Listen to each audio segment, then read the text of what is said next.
Bueno, vamos a dar inicio a esta sesión.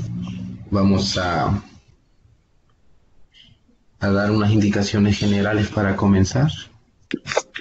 Primeramente, sean bienvenidos a una clase más en donde vamos a tratar de abordar el tema de lo que es la química inorgánica. Mi nombre es Dionisio Salvador Barrera, estudiante de química, y en esta oportunidad les voy a desarrollar el contenido. Una de las recomendaciones es de que si al desarrollo de esta actividad ustedes tienen dudas o preguntas, pueden hacer uso de la barra del chat o de alguna manera pueden preguntármelo.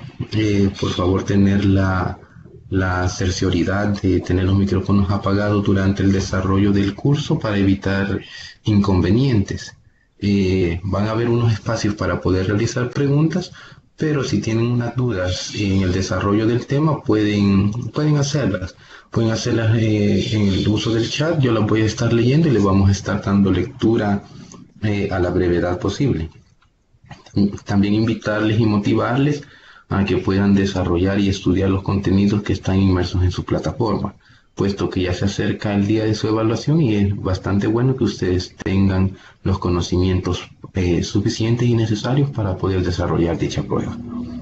Entonces, el tema que vamos a desarrollar en esta tarde es lo que dice química inorgánica. Vamos a hablar sobre lo que es nomenclatura, conceptos básicos y estados de oxidación. Mi nombre es tutor Dionisio Salvador Barrera y yo los voy a estar atendiendo en esta tarde. Para dar inicio vamos a leer unos objetivos que yo he puesto para esta presentación. Uno de los objetivos va a ser poder nombrar compuestos inorgánicos, entender las reglas para asignar los estados de oxidación y conocer los diferentes grupos funcionales de los compuestos inorgánicos. Algunos ya tendrán conocimiento sobre esto, hay otros que no los tendrán, pero al desarrollo de esta clase vamos a tratar de que todos tengamos un conocimiento meramente amplio de lo que son estos objetivos.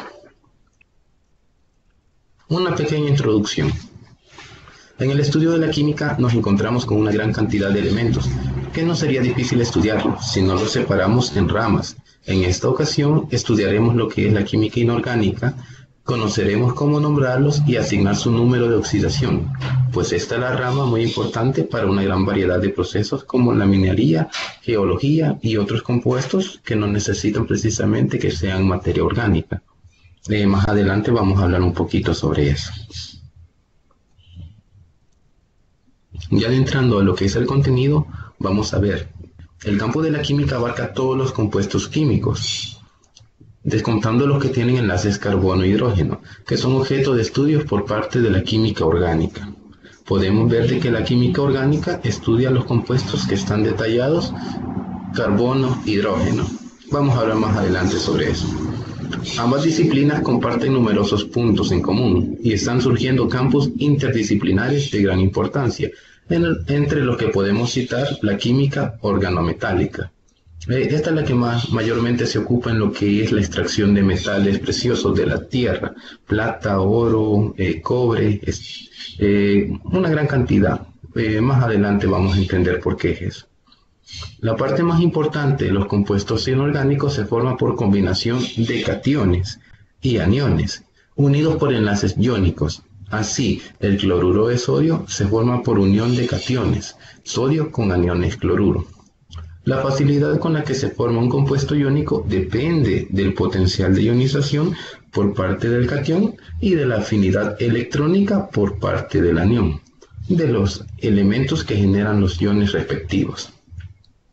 Entonces, entrando en materia, vamos a hacer una pequeña pregunta. Entonces, ¿qué es la química inorgánica? No sé si alguno de ustedes tiene una idea de lo que puede ser la química inorgánica, que me la puedan compartir.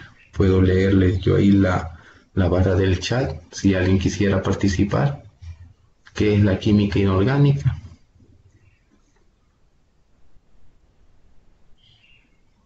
Aquí tenemos unas respuestas. Es la que estudia la tabla periódica, Sí, es bastante acertada. No sé si alguien más quisiera participar o tiene una idea de lo que qué es la química inorgánica. Bueno, si aquí tenemos una, dice que no estudia el carbono.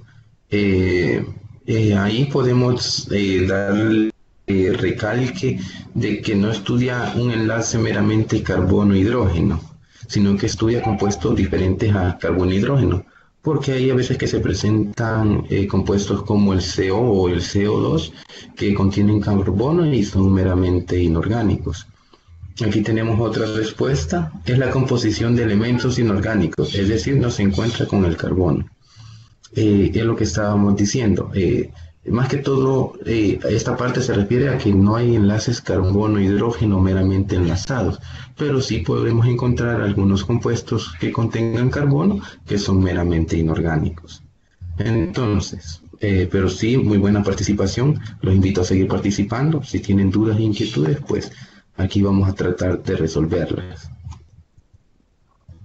Entonces, dándole respuesta a la pregunta anterior, la química inorgánica es la que estudia las sustancias inertes o muertas y se caracterizan por no contener carbono, como por ejemplo la cal, la sal de cocina, ácido de batería y otras que son estudiadas por la química inorgánica.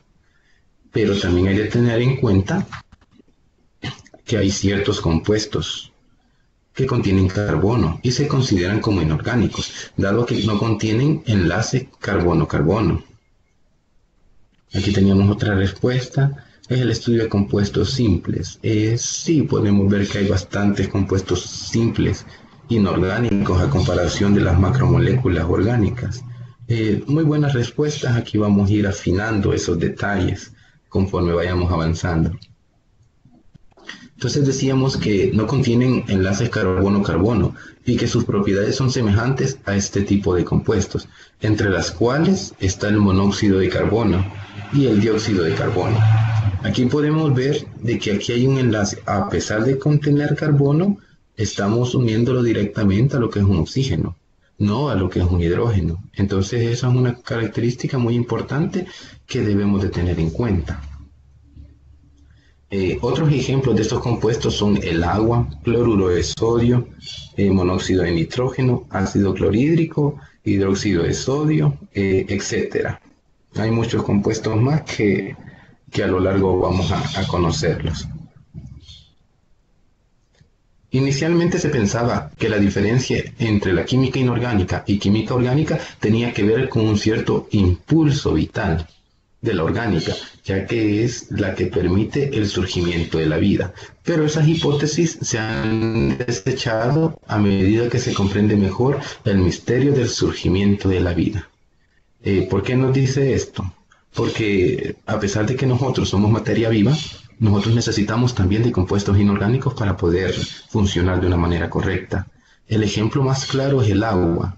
Un humano sin agua no puede vivir y el agua es un compuesto meramente inorgánico. La química inorgánica es un campo muy cercano a los intereses de la geología, la mineralogía, la magnetoquímica, la geoquímica y otros campos de aplicación similares. Entonces, entrando un poquito más en materia, vamos a ver lo que son grupos y funciones químicas. Casi todos los elementos químicos de la tabla periódica están involucrados en los compuestos químicos inorgánicos, por lo que son muchas estas últimas sustancias y para facilitar su estudio se han dividido o clasificado en los siguientes grupos o subtipos o funciones químicas inorgánicas fundamentales. Aquí vamos a encontrar los grupos funcionales. ¿Qué es un grupo funcional? Es el que nos da una característica especial a cada compuesto. Aquí tenemos el grupo óxido, el grupo hidróxido y el grupo ácido. Más adelante vamos a ver de qué nos sirve o cuál es la utilidad de conocer lo que son estos grupos funcionales. Entonces, ya estamos entrando en una parte bastante importante. Quizás si algunos tienen tabla periódica, sería bastante bueno que la tengan a la mano para poder refrescarse o poder entender de una manera más sencilla algunas ejercicios o algunos conocimientos que vamos a compartir un poquito más adelante. ¿Qué tipos de sustancias químicas podemos encontrar? Aquí tenemos a los óxidos. Pero estos óxidos podemos encontrar óxidos básicos, que también son llamados como óxidos metálicos. Tenemos que recordar que los metales los podemos encontrar en la parte izquierda de la tabla periódica. Y también podemos encontrar lo que son óxidos ácidos, también conocidos como anhídridos. Más adelante vamos a hablar un poquito más detallado lo que son estos compuestos. Ahorita los estamos mencionando como una manera para el precalentamiento para saber de lo que se va a tratar la sesión. También podemos encontrar hidróxidos, ácidos, sales, hidruros y otros como los peróxidos, que más adelante vamos a hablar un poquito sobre lo que nos quieren dar cada grupo funcional. Entonces, antes de seguir con lo que son los diferentes grupos inorgánicos, estudiaremos algunos aspectos que nos ayudarán a poder nombrarlos. Para eso debemos de conocer términos como valencia y números de oxidación. A la mayoría de nosotros en bachillerato, ya sea a finales de segundo año, comenzamos a ver lo que sería valencia o números de oxidación. Entonces, para la manera de refuerzo y de recordar, vamos a hacer una pequeña pregunta. ¿Cuál es la diferencia entre valencia y número de oxidación? Vamos a hacer una pequeña pausa para leer sus comentarios si alguien me quisiera participar, si alguno de ustedes recuerda o conoce cuál es la diferencia entre lo que es la valencia y el número de oxidación. Voy a estar leyendo sus comentarios para poder refrescarnos y recordar qué es esto, o si tienen diferencia o si es lo mismo. No sé si alguien quisiera participar, puedo leerle la barra de... Aquí estoy leyendo los comentarios. Por aquí tenemos uno. Dice que el número de oxidación se da solo cuando hay un compuesto. Pues número de oxidación se da cuando solo hay un compuesto. Aquí hay de hacer un poquito de referencia, puesto que el número de oxidación a veces lo podemos encontrar en algunos elementos. Aquí nos dicen que suponen que es lo mismo. Buena participación, ya vamos a ver si es lo mismo o si existe alguna diferencia. No sé si alguien más quiere participar, puede hacer su comentario y vamos a poder hablar de eso. Dice que el número de valencia determina el número de electrones. Sí, es bastante bueno eso. La valencia es como veíamos en bachillerato o en algún libro, decíamos la última capa de valencia. Y dice que es un número entero positivo. Bueno, excelente participación. Vamos a seguir porque el tema es un poquito extenso. Entonces, dándole respuesta a la pregunta anterior, podemos decir lo siguiente. Vamos a utilizar un marcador. La valencia de un elemento determina el número de electrones, así como nos decía el compañero. Determina el número de electrones que tienen su último nivel de energía. Aquí tenemos que ver de que nos está haciendo referencia al último nivel de energía, mientras que el número de oxidación, aquí lo tenemos, número de oxidación, es el que nos dice el número de electrones que un átomo recibe o que pone a disposición de otros. Esto nos determina la capacidad que posee un elemento o compuesto de combinarse con otro. Además, es de recalcar que la valencia no tiene carga. Aquí tenemos, la valencia no tiene carga y el número de oxidación sí. Entonces, aquí que podemos ver en manera de resumen, de que la valencia es aquella cantidad de electrones disponibles para poder combinarse con otro. Y el número de oxidación es el número de electrones que ha perdido o ha cedido un elemento, un compuesto a otro. En manera de resumen, esto podemos decir de que esa es su diferencia, que la valencia no tiene carga y el número de oxidación sí. Aquí tenemos un ejemplo de lo que es la valencia. Si ustedes se van a la tabla periódica, vamos a encontrar al boro, que este posee 1, 2 y 3 electrones en su última capa de valencia.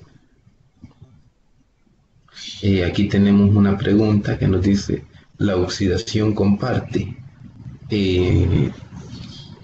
Quizás hablando un poquito del estado de oxidación, ya vamos a ver unos ejemplos más adelante donde un compuesto gana electrones y a la misma vez el otro pierde, porque aquí la mayoría busca tener un equilibrio, ya vamos a ver más adelante eso, pero la oxidación no comparte, sino que trata de satisfacer. Ya vamos a ver un poquito más adelante lo que entendemos como por oxidación. Bien, y vamos a aprender también a calcular este número de oxidación. Entonces, siguiendo con el tema, aquí tenemos el silicio. Tenemos 1, 2, 3 y 4 electrones en su última capa de valencia, y asimismo tenemos lo que es el antimonio. Este presenta 1, 2, 3, 4 y 5.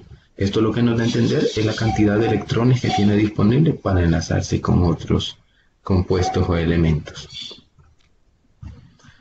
Y aquí tenemos un ejemplo para lo que es el número de oxidación. Para encontrar este número se deben de seguir algunas reglas, que ya las veremos a continuación. Si ustedes se pueden dar cuenta, aquí no hay nada. ¿Y eso por qué es? Ya les voy a explicar un poquito por qué es. Tenemos que recordar que el número de oxidación lo podemos encontrar. Entonces aquí tendríamos una X. Ya más adelante vamos a ver lo que son unas reglas, porque algunos se preguntará ¿qué? Porque aquí es un 1, porque aquí es un -2 y aquí porque un 6. Algunos ya se habrán dado cuenta por qué es, pero otros no. Pero ahorita nos vamos a centrar de que este número es el número que necesitamos buscar para saber cuál es el estado de oxidación de un compuesto en sí. Más adelante vamos a entender más esto porque hay unos ejemplos que vamos a hacer, pero necesitamos saber unas reglas para poder encontrar este número. Aquí lo tenemos. Reglas para el estado de oxidación de un compuesto químico. Tenemos que entender que para encontrar el estado de oxidación hay una serie de reglas que debemos de conocerlas, manejarlas o simplemente poderlas expresar cuando nosotros queramos encontrar el estado de oxidación de un compuesto químico. El primero que tenemos es el estado de oxidación de un átomo en un estado puro es 0. Aquí lo que tenemos que entender es que si nosotros tenemos un elemento en estado puro, no tiene estado de oxidación, sino que sería 0. Podríamos mencionar un ejemplo como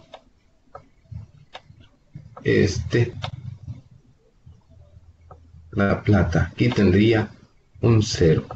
O podríamos representarlo como que es plata metálica. Esa es la regla número 1. La regla número 2 tenemos el estado de oxidación de un ion monoatómico es igual a su carga. ¿Qué nos quiere decir esto?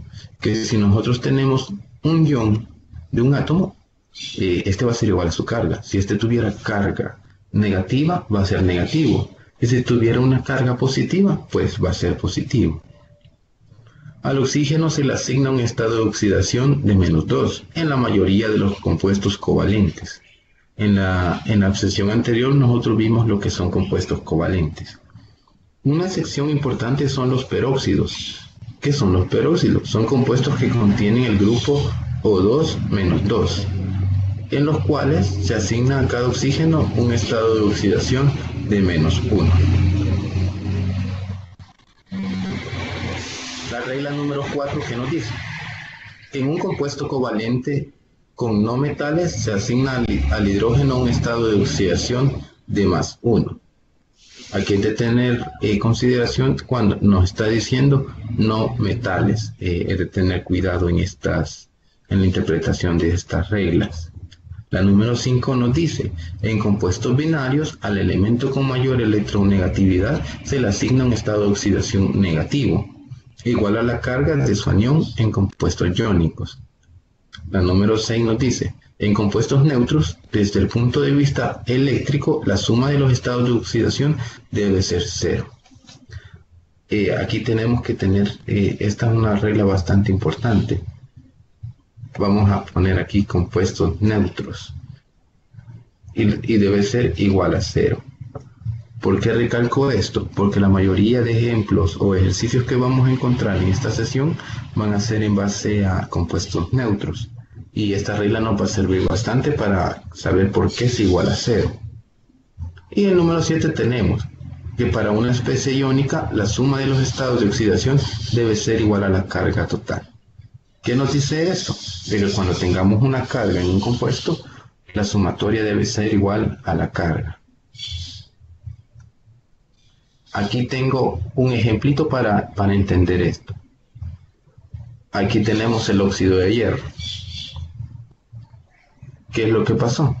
Una regla nos decía que cuando estuviéramos en presencia de un compuesto neutro, el oxígeno iba a tener este valor de menos 2.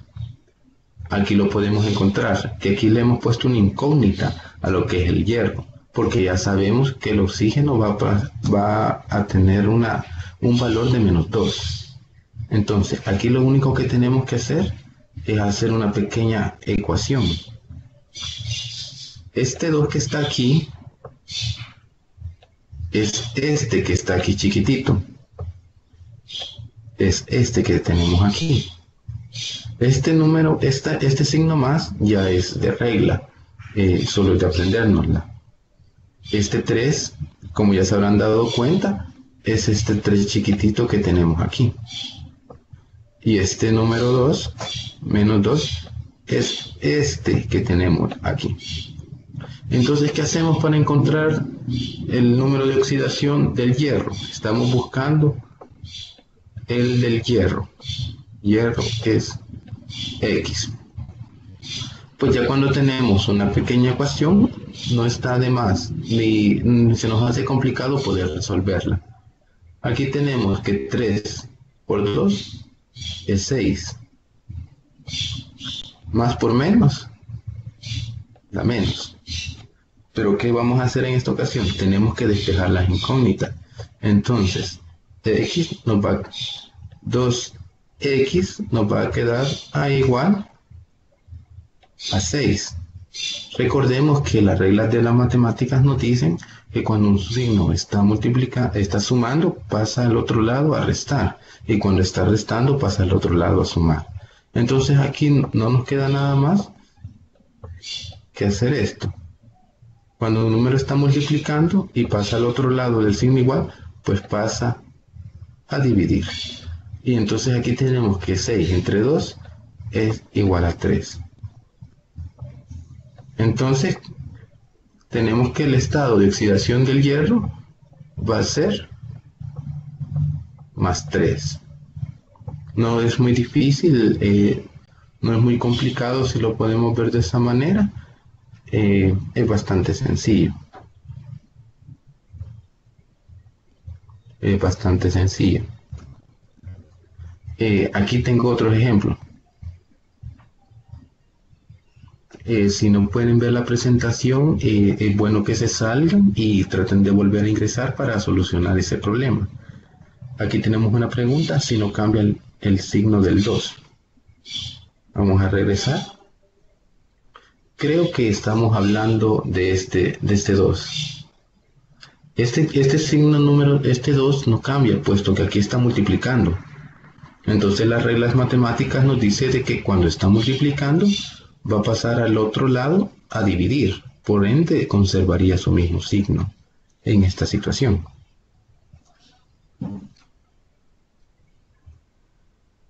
Aquí traigo yo unos ejemplitos. Estamos para solucionar dudas. Excelente participación. Aquí tenemos unos ejemplitos. Aquí tenemos el sodio. Bueno, estamos para servir. Aquí tenemos unos Dice, aquí tenemos otra pregunta. ¿Es necesario poner el signo más? Vamos a regresar a la tablita. Siendo de que aquí estamos haciendo una ecuación, sí es bastante importante poner el signo más. Ya vamos a ver con los otros ejemplos que les traigo por qué es necesario. Si se fijan, aquí está entre paréntesis el signo negativo, porque aquí lo que nos quiere decir es de que este tiene 2 electrones de más, mientras que el hierro tenía 3 electrones de deficiencia. Él necesitaba 3 electrones para poder estar estable. Entonces, siguiendo con este ejemplito, estos que traigo aquí abajo son para que ustedes puedan trabajarlos. Ahí los pueden comenzar a hacer ustedes y me comparten cuál es el valor de X que ustedes van a encontrar. Aquí tenemos el sodio.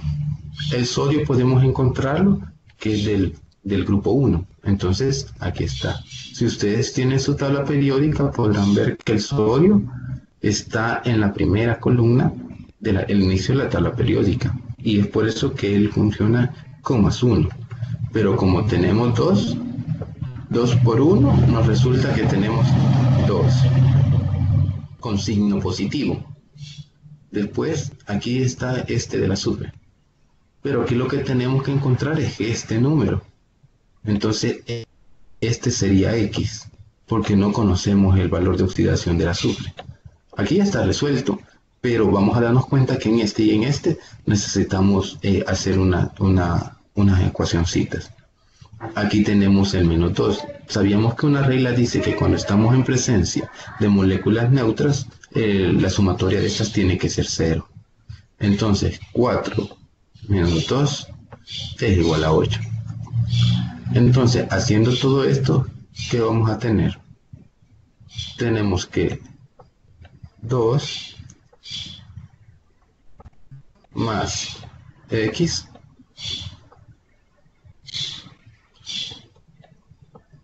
vamos a tener aquí más 4 por -2 es igual a 0. Entonces, si damos resolución a esto, ¿qué vamos a tener? 4 por 2 es 8. Y vamos a tener 8. Positivo. Y aquí vamos a tener nuestra X. Y aquí vamos a tener +2. Pero como nosotros necesitamos despejar X, ¿qué vamos a tener? Vamos a continuar en esta parte. Entonces nosotros simplemente hacemos un pequeño despeje de X. Y tenemos que X va a ser igual a 8. Perdón, aquí era un signo negativo. A 8 menos 2. Entonces, ¿esto cuánto nos resulta? Esto nos resulta con 6. Entonces aquí podemos darnos cuenta que el azufre está trabajando con el número de oxidación de +6. Aquí también tenemos este ejemplito. Podemos ver de que el fósforo está trabajando con lo que sería el número de oxidación de +5. Aquí tengo este ejemplito. No sé si lo pueden hacer o si alguien ya lo trabajó para ver cómo le salió. Vamos a poner que el hidrógeno es de +1. El que necesitamos saber es el del átomo central, en este caso el nitrógeno. Sería +X. Y vamos a poner más. Ahí tenemos una respuesta.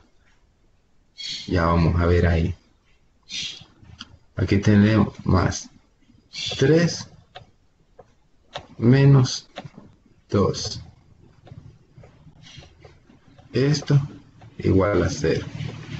Entonces, resolviendo todo esto, nos va a quedar efectivamente, como decían sus compañeros, que X es igual a 5.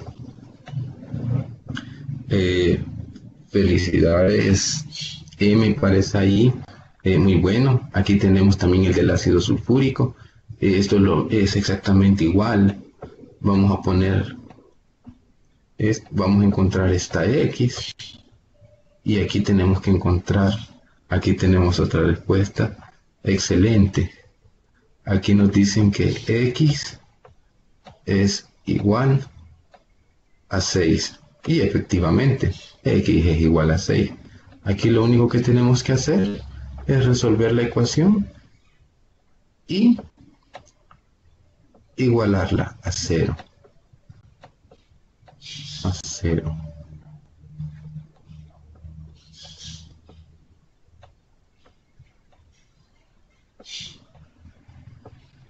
Y así es como se encuentran los números de oxidación. Felicidades, estuvo una respuesta bastante buena, muy excelente. Vamos a seguir con el contenido, que es algo extenso. Entonces, aquí tenemos otra pregunta. Dominadas las reglas para los estados de oxidación, pasaremos al estudio de la nomenclatura de compuestos inorgánicos. Pero, ¿qué es la nomenclatura química? No sé si alguien tiene una idea qué es lo que nos referimos con nomenclatura química. Puede participar, puedo leer sus comentarios, o si se siente más cómodo puede ocupar el micrófono, no sé. Si alguien tiene alguna idea qué es nomenclatura química, puede participar.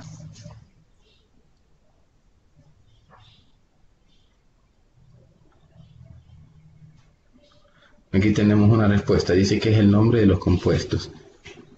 Sí, y efectivamente, es el nombre que los químicos y los científicos han propuesto para poder nombrar a los compuestos. Sí, es bastante aceptado, excelente participación.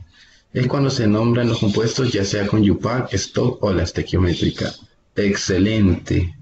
Veo que han estudiado bastante porque ya se están anticipando a lo que es este tema. Ya vamos a ver lo que nos dicen esos nombres. Son reglas que se usan para nombrar compuestos químicos. Sí, excelente, muy buenas respuestas, los felicito y los invito a seguir participando. Así es como se aprende.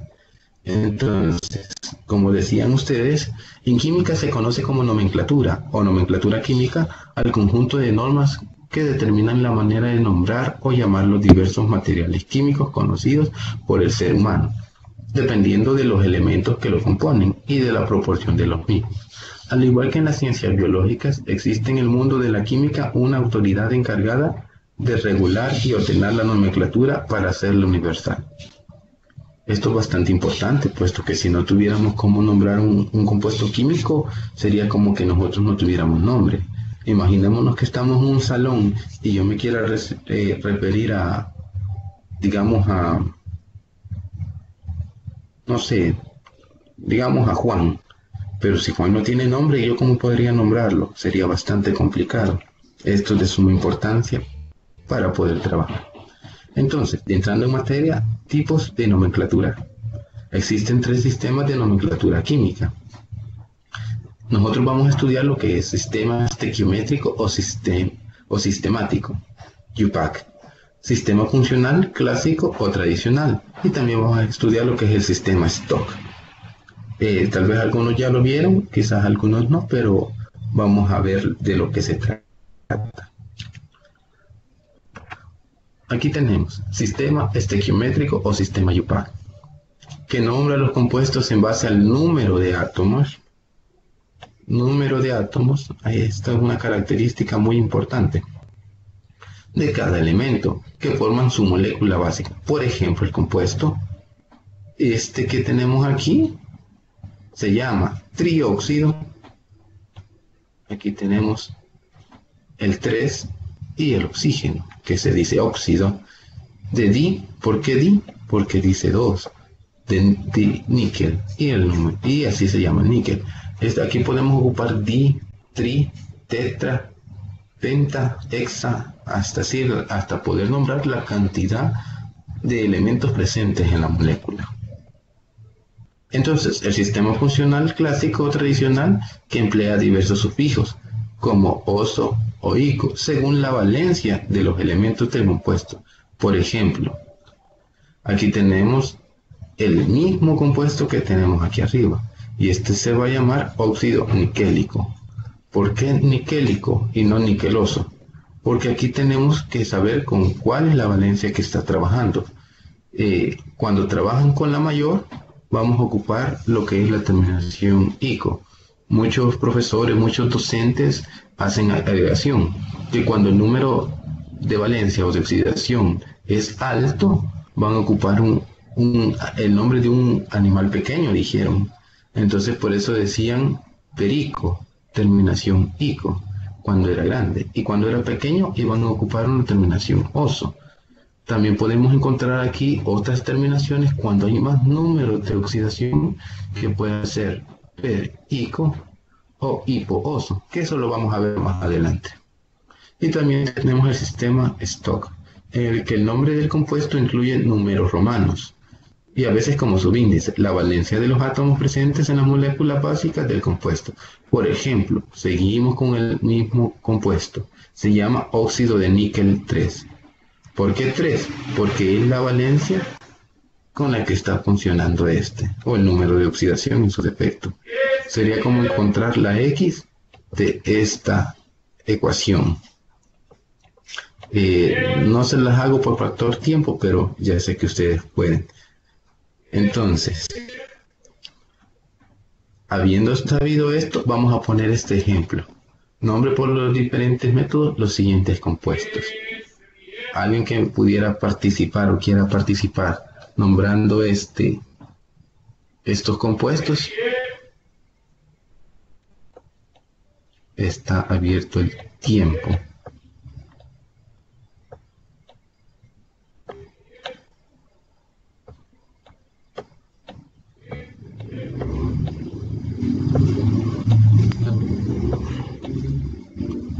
Vamos a poner la nomenclatura tradicional. Vamos a ponerlo así más corta. Nomenclatura stock. Y nomenclatura. Aquí tenemos unas respuestas y nomenclatura sistemática. Aquí tenemos óxido de hierro 3. Excelente. Entonces, si nosotros llamamos a este compuesto óxido de hierro 3, nos estamos haciendo alusión al sistema Stock. Vamos a poner esto, óxido de hierro 3. Porque aquí se ocupan los números romanos. Ahí teníamos otro que decía trióxido de hierro. Entonces, ahí lo que estamos haciendo es con la sistemática o la IUPAC. Vamos a ver. Trióxido. Perdonen por la escritura, pero algo se hace.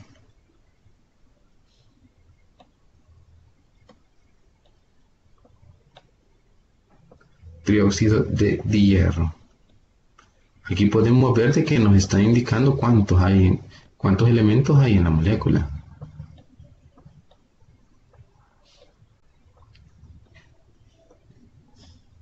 Está. Y el otro que tenemos también, óxido férrico. Excelente. Y aquí tenemos óxido férrico. Muy bien, muy bien.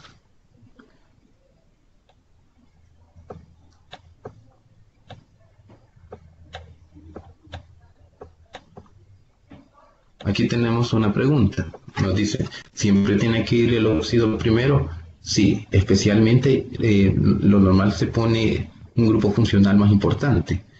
Hay tablas donde nos dice cuál es el grupo funcional. Aquí teníamos este que es el función óxido. Entonces, por eso se pone óxido de hierro. Esa es la respuesta a esa pregunta. Es muy bueno, han respondido bastante bien. Y aquí tenemos esta. No sé quién quisiera participar con esta. Vamos a esperar unos minutitos, unos segundos, a ver quién me dice un nombre de estos. Bueno, yo sé que ustedes pueden, pero por factor de tiempo le vamos a dar contestación. Si nosotros queremos nombrar este compuesto, Vamos a decir que por la manera tradicional, vamos a decir que es hidróxido. Esta es una función hidróxido de magnesio. Si nosotros queremos hacerlo por una nomenclatura stock, vamos a decir que es hidróxido de magnesio 2. Y si es la nomenclatura sistemática, vamos a decir que es hidróxido de magnesio.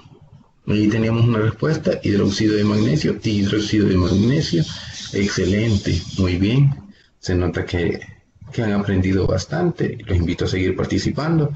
Esto no es muy complicado. Sabemos de que solo está de aprenderse una regla para poder nombrarlas. Entonces, sabiendo eso, aquí les traigo unos ejemplos.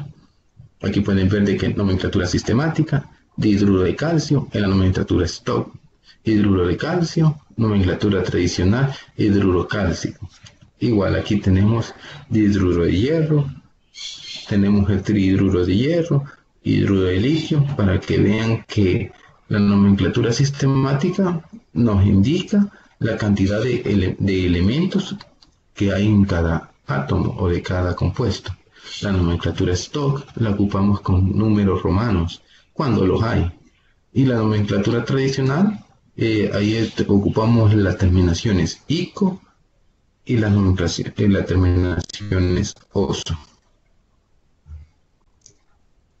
Entonces, ya sabiendo todo esto, vamos a adentrar en sí a lo que es la formación de compuestos químicos inorgánicos. Aquí tenemos, ya conociendo las reglas para asignación de estados de oxidación y diferentes métodos de nomenclatura, pasaremos al estudio de la formación de los grupos inorgánicos. Hay dos sustancias simples, el hidrógeno y el oxígeno, y una sustancia compuesta que es el agua, a partir de las cuales se pueden formar los anteriores compuestos inorgánicos. ¿Cuáles anteriores? Lo que estábamos viendo. Óxidos, hidróxidos, ácidos, ya vamos a ver más sobre eso. Asimismo, existen dos esquemas generales de cómo se obtienen o se forman estos compuestos. Aquí tenemos una representación de cuáles compuestos podemos formar de una manera simple. Aquí tenemos compuestos binarios. Vamos a encontrar óxidos, hidruros, peróxidos, ácidos hidrácidos, sales de ácidos hidrácidos o sales binarias. Podemos encontrar también compuestos básicos, compuestos ácidos, y podemos también presentar compuestos terciarios como hidróxidos, ácidos oxácidos y las oxisales. En el desarrollo de esta presentación vamos a ver un poco de cada una de estas. Formación de óxidos. Aquí está. Los óxidos son compuestos químicos inorgánicos binarios. ¿Por qué? Porque llevan más de 2 elementos y se caracterizan por contener un elemento químico y oxígeno, y se clasifican en óxidos básicos y óxidos ácidos.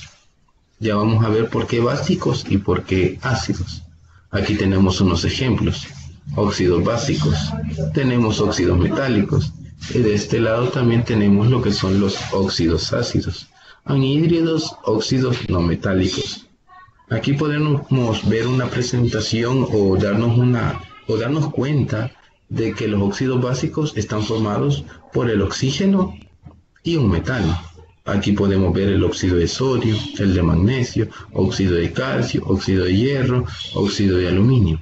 Mientras que anhídridos, o también conocidos como óxidos no metálicos, ácidos, están formados por no metales, como monóxido de carbono, dióxido de carbono, monóxido de azufre, óxido de boro y monóxido de nitrógeno. Los óxidos básicos son llamados también óxidos metálicos y resultan de la combinación del oxígeno con un metal. Vamos a ocupar un marcador para que ustedes puedan tener en cuenta esto. Los óxidos básicos resultan de la combinación del oxígeno con un metal. Y ahí está. Eso es un óxido básico, mediante enlace iónico. Para nombrarlo se usa la nomenclatura stock. La valencia del metal se escribe en números romanos y entre paréntesis. Esto nos ayuda a tener una mejor visión de lo que son estos elementos, estos compuestos. Su formación representa mediante la ecuación siguiente. M es metal y O es oxígeno. Estos reaccionan para producir un óxido metálico. Durante el desarrollo de esta sesión vamos a ver que O es oxígeno y M es metal. Así es como se puede formar lo que es un óxido básico. Pero también tenemos los que son óxidos ácidos. Se les conoce también como anhídridos y óxidos no metálicos y resultan de la combinación del oxígeno con un no metal. Aquí tenemos la característica de los óxidos ácidos. Se presenta con la combinación del oxígeno y un no metal. Eso viene siendo más que todo su característica. Mediante enlace covalente. Si nos damos cuenta, este dice enlace covalente y el otro decía enlace iónico. Para nombrarlos se aplica la nomenclatura de proporciones mono, di, tri, tetra, penta, hexa. La ecuación general es un no metal más el oxígeno. Nos va a producir un óxido no metálico. Eso nos quiere decir esto. Es así como se forma un óxido ácido. Entonces, sabiendo eso, vamos a pasar a la formación de hidróxidos, conocidos también como las bases. Estas sustancias son ternarias y resultan de combinar un óxido básico con agua. Aquí tenemos una característica muy importante. Los hidróxidos se forman de combinar un óxido básico con agua. Se caracterizan por llevar siempre, además del elemento metal, una molécula llamada ion hidroxilo u oxidrilo, que viene siendo esta. Es la unión del oxígeno con el hidrógeno y tiene una carga negativa. Se nombra usando la nomenclatura Stock.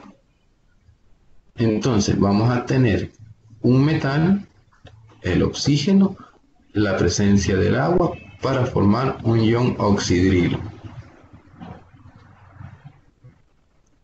Aquí tenemos unos ejemplos. Hidróxido de sodio, aquí tenemos el metal, aquí tenemos el oxígeno y aquí tenemos lo que es el oxidrilo. Ya vamos a ver cómo se formó esto. Tenemos un concepto de hidróxido. Es una sustancia ternaria formada por hidrógeno y oxígeno en forma de ion hidróxilo y un elemento no metal. ¿Cómo se forman? Aquí tenemos un óxido metálico más agua. Nos reacciona para producir un hidróxido metálico. Así es como podemos formar lo que son los hidróxidos. Pero ¿cómo formamos los ácidos? El hidrógeno es el elemento químico fundamental de los ácidos inorgánicos o ácidos minerales y existen dos grupos, oxácidos e hidrácidos. Aquí tenemos unos ejemplos. Los oxácidos. Tenemos el ácido bórico, ácido nítrico, ácido fosfórico, ácido sulfúrico y ácido brómico.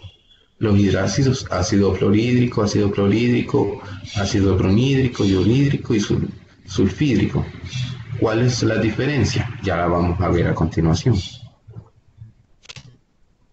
Los oxácidos, llamados también ácidos oxigenados, por contener siempre este elemento y resultan de combinar un óxido ácido. Aquí tenemos óxido ácido con agua. Cuando se combina un elemento no metal con oxígeno, resulta una sustancia llamada óxido ácido.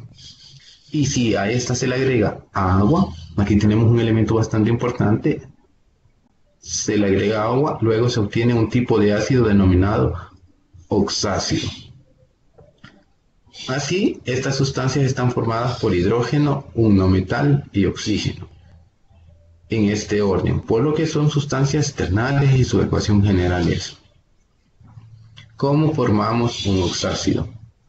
Es la unión de un no metal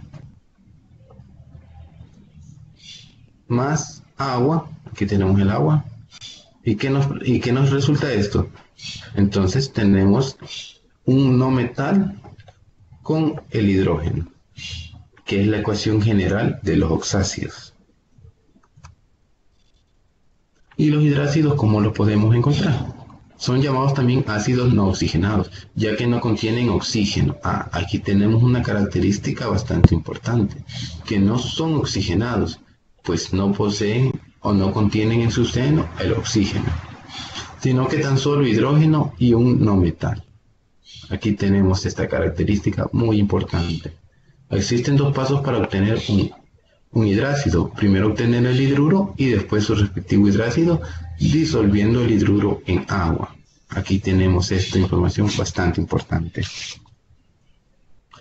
La obtención del hidruro. El hidrógeno es un elemento químico que puede combinarse directamente con algunos metales y no metales. Así, existen hidruros metálicos, esto es lo que significa HM, hidruros metálicos e hidruros no metálicos. Y estos últimos se clasifican en hidruros no metálicos especiales. Aquí tenemos hidruros no metálicos especiales e hidruros no metálicos ácidos. Lo mismo, hidruros no metálicos ácidos. Entonces, siendo estos últimos lo que originan los hidrácidos, todos son sustancias binarias. Aquí tenemos un ejemplo de un metal más el hidrógeno. ¿Qué nos puede resultar? Un no metal hidrácido ácido. Y este que nos resulta agregándole agua. Podemos encontrar lo que es un hidrácido. O también tenemos de un metal más el hidrógeno, tenemos un metal con el hidrógeno, sería un hidrácido. Entonces este es un esquema explicando todo lo que vimos anteriormente. La clasificación de los hidruros. Los hidruros metálicos resultan de combinar hidrógeno con metales de los grupos 1 y 2A. El hidrógeno actúa como no metal con valencia de -1. Y la ecuación general es, aquí la tenemos, el metal más hidrógeno e hidruro metálico. Aquí lo tenemos. Los ejemplos de los hidruros metálicos son los que están en negrita mediante ecuaciones balanceadas. Todos estos que podemos encontrar aquí son hidruros metálicos. El litio es un metal, sodio metal, calcio metal y el estroncio es un metal.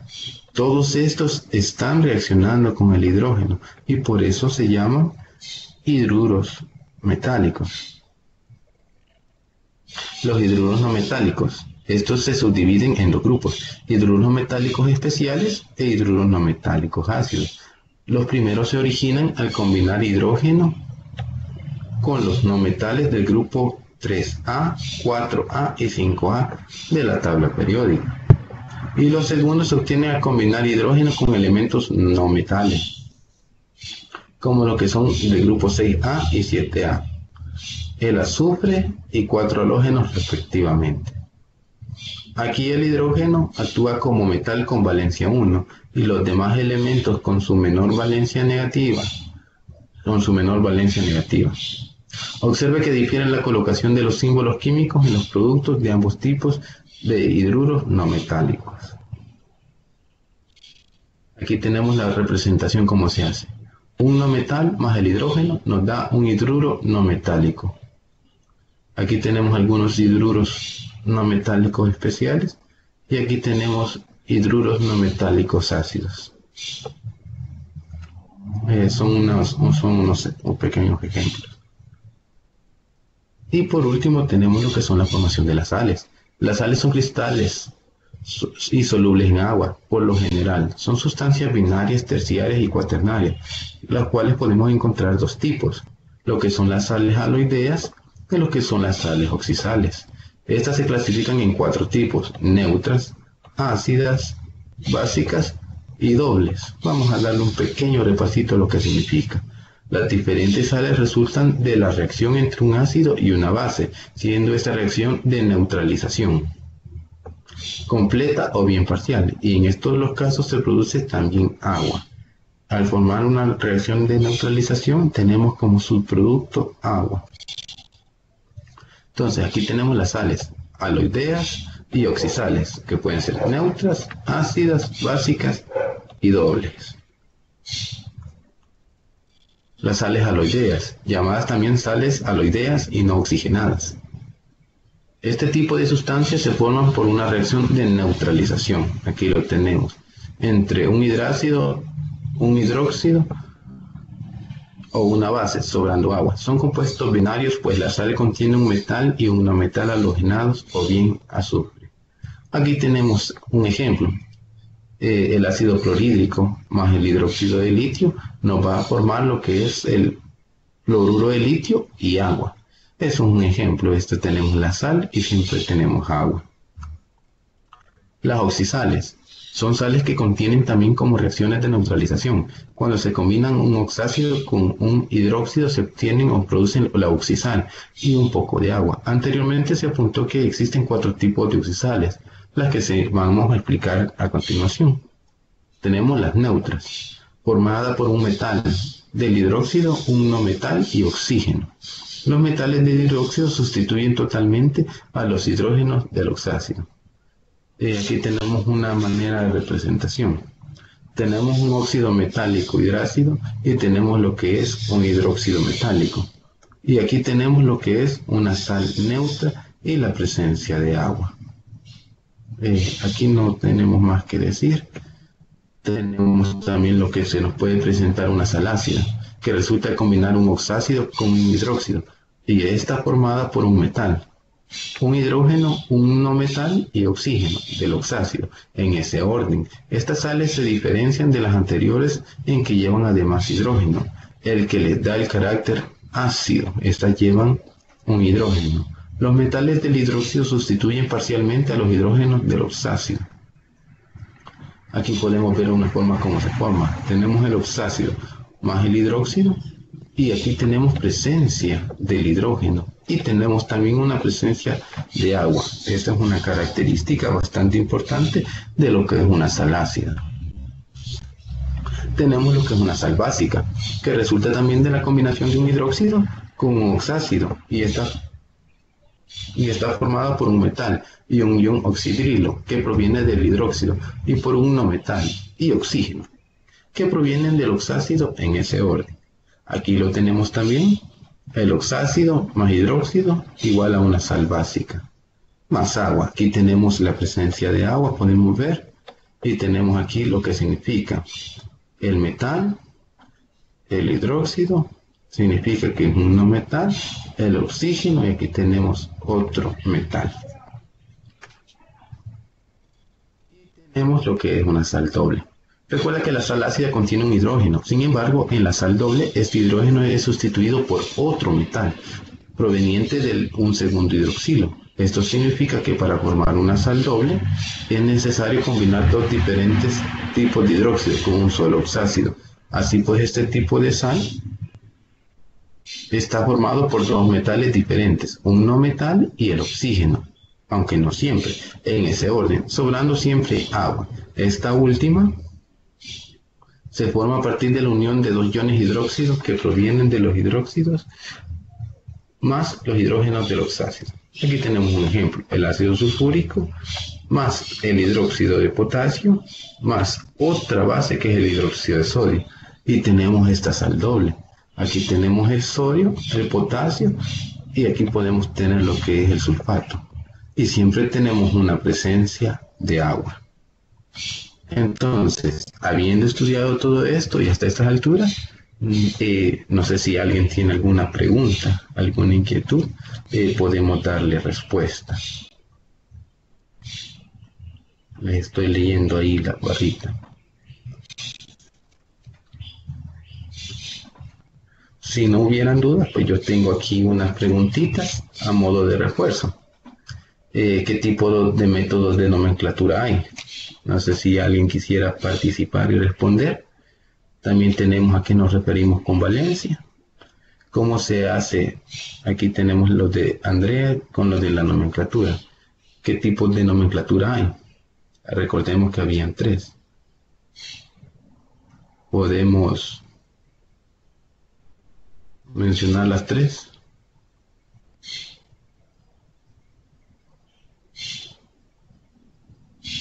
Ahí tenemos las nomenclaturas tipo, ahí tenemos Stokes, sistemática, y UPAC, sí, bastante bueno. Sistema funcional sistemático Stokes y sistema estequiométrico, muy bueno. Tenemos esta otra pregunta, ¿a qué nos referimos con valencia? ¿Alguien que quiera responder a qué se entiende con valencia? Bueno, si no hay, pues vamos a decir que la valencia no es más que aquellos electrones disponibles para formar un enlace con otro elemento. También podemos poner, aquí tenemos el número de electrones en el último nivel. Sí, bastante bueno, es excelente esa respuesta.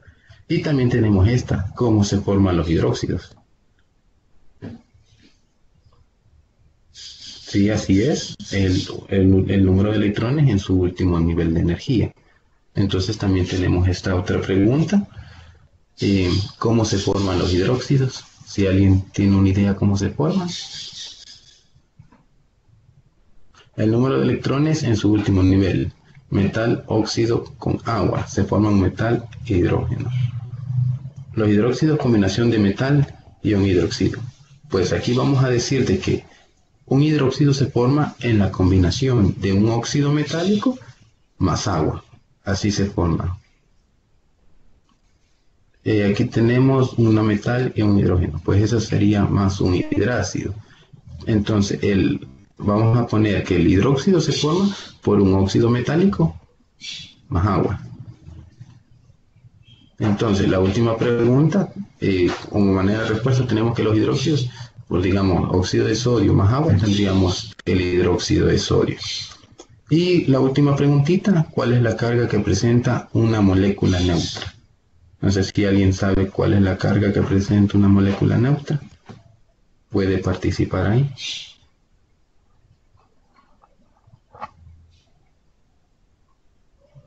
Bueno, como lo dice su nombre, la carga que presenta una molécula neutra pues sería cero, pues esta es neutra.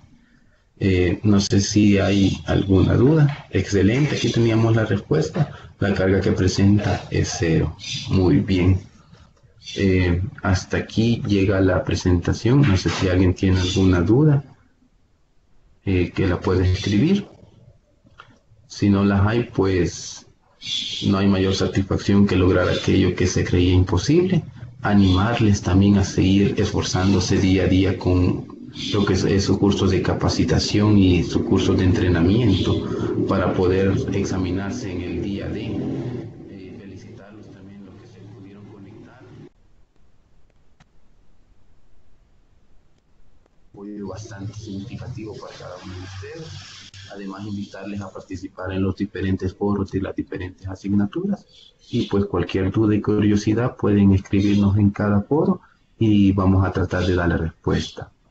Estamos para servirles, siguen esforzándose día a día y pues les invito a seguirse conectando en las diferentes videoconferencias patrocinadas por cada uno de los tutores de las diferentes materias y pues agradecerles una vez más por todo su esfuerzo y dedicación y pues recordándoles una pequeña frase, que no hay mayor satisfacción que lograr aquello que se creía imposible. Esto es todo de mi parte, agradecerles nuevamente y pues feliz tarde.